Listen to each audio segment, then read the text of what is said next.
You are going to get through this. Easy for listening.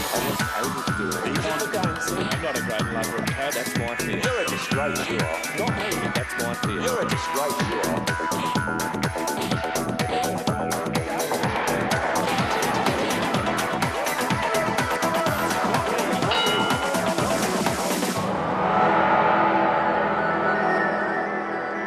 Hello and welcome to Shadowboxing. One-on-one Shadowboxing today. Got a guest who is second time our guest in the program. Steve, welcome in the program again. Thank you. You are the State Secretary of the Manufacturers Workers Union of Australia. That's correct. Who are the members of your union? What areas the people working? Heavy manufacturing, automobiles, most other light manufacturing in and around steel drums, everything from steel drums to printing in the West Australian and to food division as well. So how many members you got? We're at 9,500. That's a nice number. It's more members you have than the West Australian political parties combined all. That's correct, yeah. And they are not really got the same influence as the political parties. No, and we're on quite a journey, I think, to help educate and politicise our members, and I think that's through good communication, getting back to our people. The media's opinion in WA is that the union in WA start to be militant.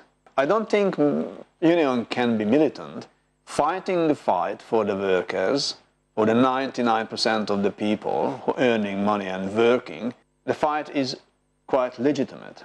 I think that we have got militancy around issues that are broadly based, like one that is a big issue for our members is the local content issue, and they've got angry enough to get out on the streets in their thousands. We had 7,000 at our manufacturing rally to march on Parliament House, talking about the local content and not getting the best bang for our buck, in our belief, out of the mining boom.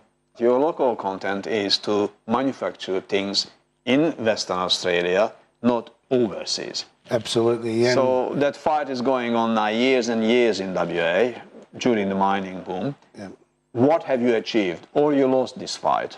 If you really put the scorecard up for this last 10 years, we definitely have lost this fight as far as trying to win that work across.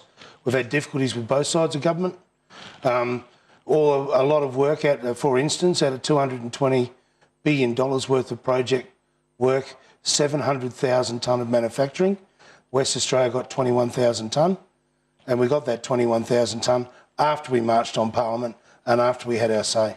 So you losing the opportunity to manufacture the 700,000 in WA, the people lost opportunity to have 40,000 and more jobs. Oh, absolutely. And I think the other thing that we are losing out on is the skills development that comes with those jobs, whether it be in engineering design or trade certificates, or even guys doing competency-based training like rigging, scaffolding, truck driving, etc. All those skills development and all those jobs come off the back of winning that work out of the projects. You guys lost these 40,000 jobs in Western Australia because of decision of the private companies or decision of the government? Well, I think we've got two things. We've got a situation globally where privately they want to organise the oil and gas projects out of Houston, get the design done out of Reading in England, and use Southeast Asia as low wages and conditions to manufacture those products, and basically use Australia as the reservoir to mine those products out of. And we think that's absolutely wrong. So what's the government, what Colin Barnett's government opinion on that? Colin Barnett's a disgrace. Colin Barnett was the first premier in this state's history to ever sign all the work off to China for Oakajee. As part of the contract that he did with Oakajee, he wrote off all that manufacturing to China without any opportunity for any government, any state organisation to tender for it. And so why do you think he did that? Well, I think he did that because he doesn't support manufacturing in Western Australia. I think he did it because he doesn't understand the impact that it would have on the industry. And I think the other thing it did was going to give a green light to the rest of industry to say if you need to do a state plan, you don't have to have a local component as far as local content. And is it legal or just very bad? I think it's just very bad government. I think it's weak government.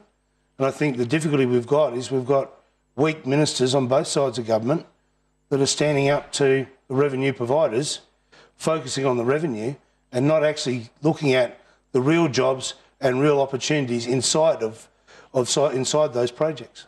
What's happening with the young people then in the state? How are the young people going to be, trained, and how they became manufacturers? Well, the difficulty that we see it arising now, and we've been talking about this since 2003. I know I have been talking about this since 2003, and I know our union has been talking about this for 80 years.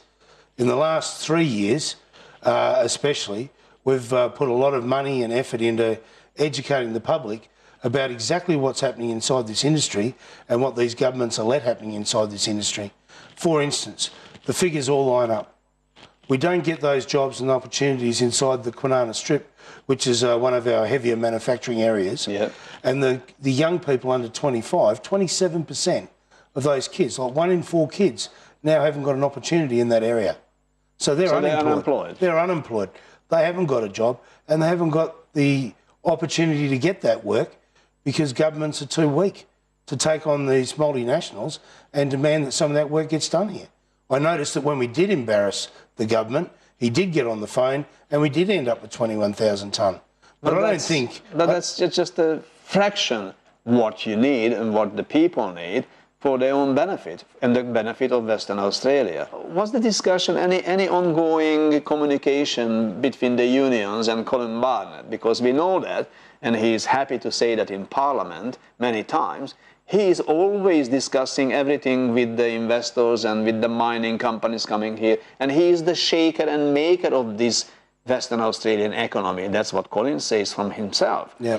But is he discussing all these matters parallel with the union and with the workers on this country? No, and I think it's the lack of those conversations and his lack of understanding of the manufacturing industry that's actually put us in this position. When our members saying, are you talking to Colin Barnett? Are you talking to the Liberal Party in Western Australia? That's the question. I say, and our members say that to us all the time.